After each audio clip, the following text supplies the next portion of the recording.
In this video, you're going to see how to counter some of the most annoying meta heroes like Alucard and Hayabusa. So buckle up, keep watching, and enjoy. And of course, don't forget to like, subscribe, and drop a comment below. And hey, stick to the end, because this is only the first of 3 games. You don't want to miss what's coming up next. Now, let's start with Game 1. I locked in Eamon, and the enemy decided to go with Alukard. And if you've played solo rank before, you already know how scary Alukard can get if you let him farm freely. That hero is like a gym rat who never skips leg day. The longer you let him work out, the harder it is to stop him. But don't worry, I had a plan. See, when you're jungling in solo rank, the golden rule is this: objectives over everything. Forget chasing endless kills that don't matter. Farm your jungle efficiently, secure your buffs, and always keep an eye on the turtle and towers. Why? Because towers win games. Every tower you push is space taken away from the enemy and space given to your team to breathe. And the earlier you get that gold advantage, the easier it is to close the game before it drags into a late game nightmare. Now here's the tricky part. In the late game, it doesn't matter if you're Eamon, Alucard, or even Hayabusa. Once everyone has their full build, everyone is strong. At that point, the match turns into a chess game, where one bad move can flip everything. That's why positioning and decision-making are the real keys to victory. You can't just dive blindly into a team fight, you need to time your entrance perfectly. With Eamon, that's even more important, because your burst is deadly, but only if you pick the right target. Go in at the wrong time, and you'll end up giving Alukard a highlight reel instead. So in this game, I made sure to stay focused on farming and objectives. I didn't get baited into endless 1v1 fights with Alukard, because that's what he wants. He wants you to waste your skills on him so he can sustain and turn it around. Instead, I played patient. I waited for him to show up in fights, burned out his skills, and then punished him when he had no way out. And you'll see in the clips how this patience really paid off. Alucard might be a counter, but counters don't mean much if you outsmart them. That's the beauty of MLB. It's not always about hero picks, it's about how you use them. And listen, this is just the warm-up.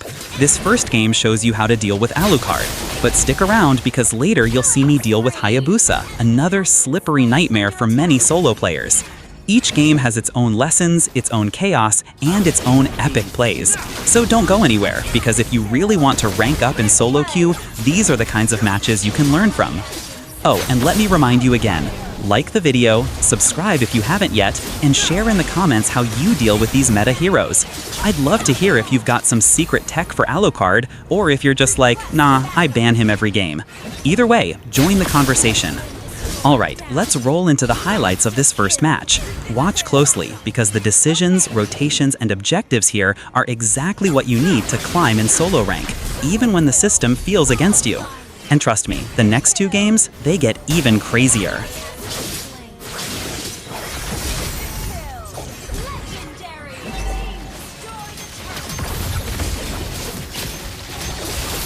And as you can see, we managed to wipe out the entire enemy team. With everyone gone, the path to victory was clear, so we pushed straight down and took the base to secure the win.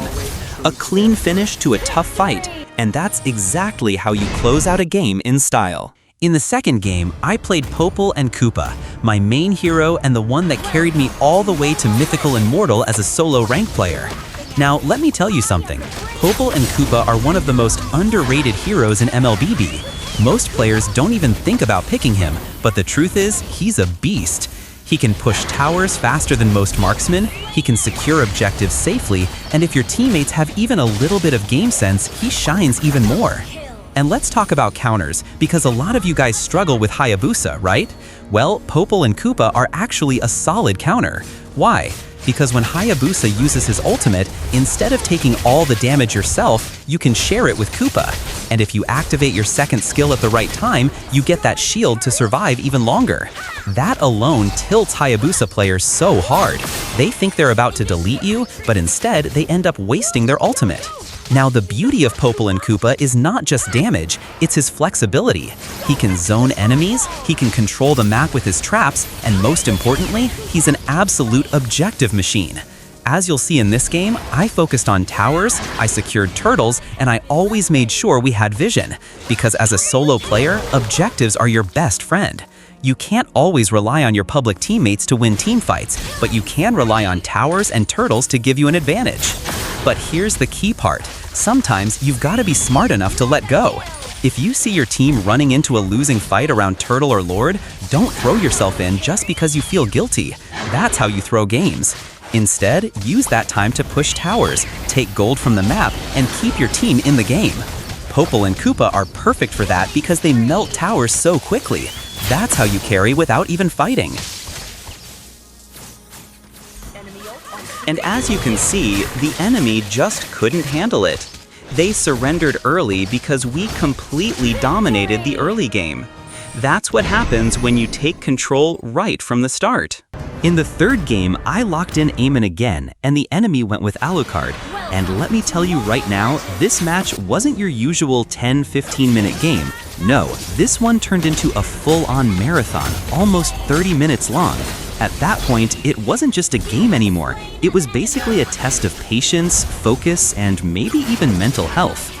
Now, here's the thing. In these super long games, map awareness becomes your lifeline. You can't afford to relax for even a second because the enemy had Johnson and Kadita. And trust me, when those two are together, it's like calling an Uber to your death.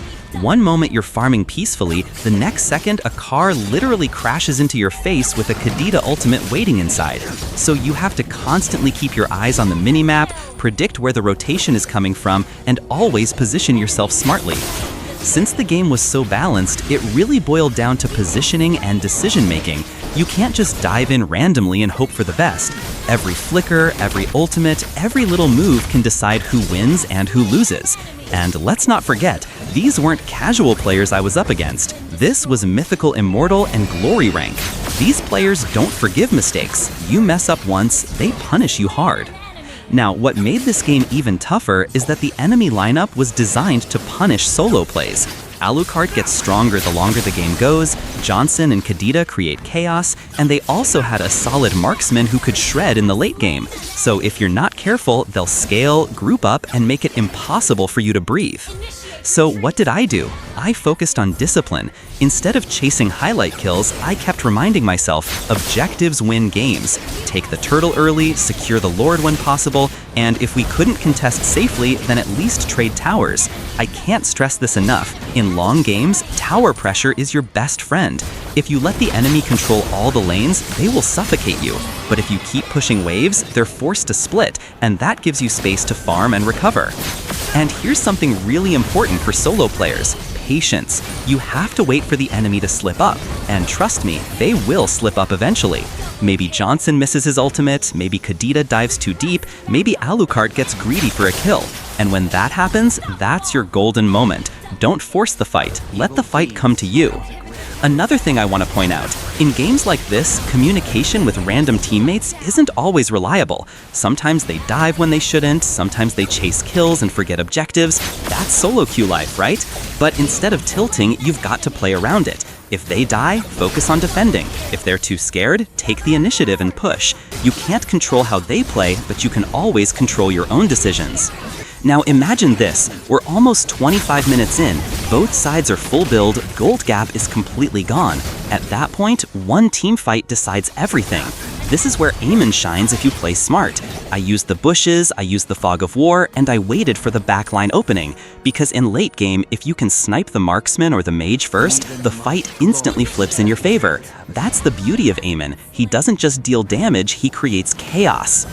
And finally, after all this back and forth, all this stress, all these rotations, we hit the clutch moment. The enemy tried to end it with a final push, Johnson driving in like a mad taxi driver with Kadita in the passenger seat. But this time, we were ready. We baited the engage, countered the dive, and one by one, the enemies started dropping.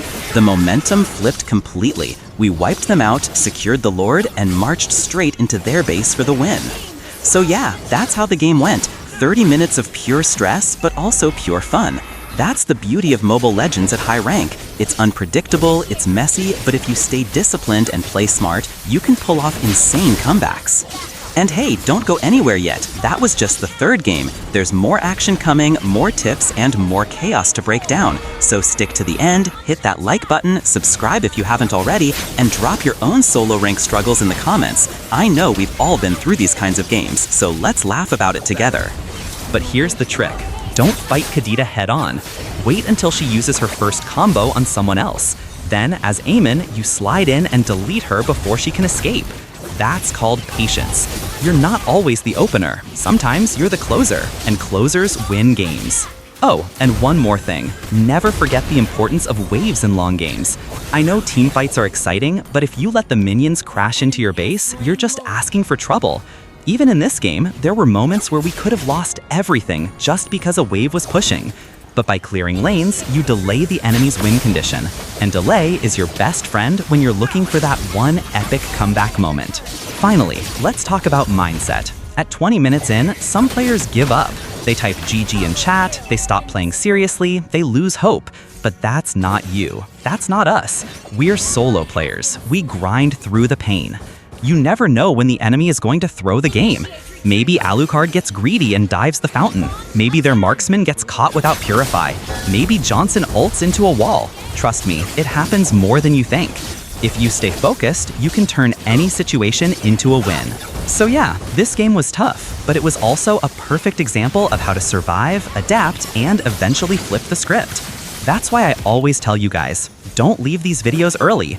Every second is a lesson, every moment has something you can learn from, and you never know when the epic comeback is going to happen. And trust me, you'll want to see it.